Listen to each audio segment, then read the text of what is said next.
బంగ్లాదేశ్‌లో అతిపెద్దదైనటువంటి రాముల వారి విగ్రహం ప్రపంచంలోనే ఎక్కడా లేనంత అతిపెద్ద విగ్రహం 80 అడుగుల మేర నిర్మించడానికి సిద్ధపడితే ప్రభుత్వం అనుమతిస్తే, నిర్మాణం ప్రారంభించాక అండర్ కన్‌స్ట్రక్షన్‌లో ఉండగా అక్కడున్నటువంటి జమాత్‌తో పాటుగా ఇతర రాడికల్ ఇస్లామిక్ శక్తులు ఉద్యమం చేసి ఆపారు గదా!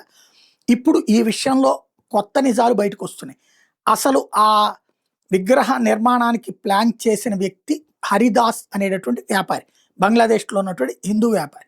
ఇతను గత 50 ఏళ్లలో కనీసం ఒక 200 కోట్ల రూపాయల వరకు బంగ్లాదేశ్‌లో కడుతున్న పెద్ద పెద్ద మసీదులకి డొనేట్ చేశాడట. ఒక్కొక్క మసీదుకి 50 లక్షల నుంచి ₹1 కోటి డొనేట్ చేసినటువంటి చరిత్ర ఇతనుకుందట. ఇయన్నీ చేశాను గదా! నేను నా దేవుడికి ఒకటి కట్టిద్దామన్న ఉద్దేశ్యంతో రాముల వారి విగ్రహం నిర్మించాలనుకుంటే, ఇప్పుడు ఇదే సందర్భంలో అదే స్థాయిలో మేమిక్కడ ఇంకొక మసీదు కడతాం డబ్బులివ్వమని అడిగారట.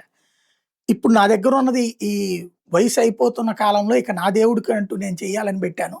ఇంకా ఎక్కువగా ఇచ్చే ఓపిక నాకు లేదు అన్నందుకే ఈ ఉద్యమాలు చేసి హడావిడి చేశారన్నటువంటి విషయం తాజాగా బయటపడుతుంది. అతను చెప్తున్నాడు ఇప్పుడు ఈ విషయం.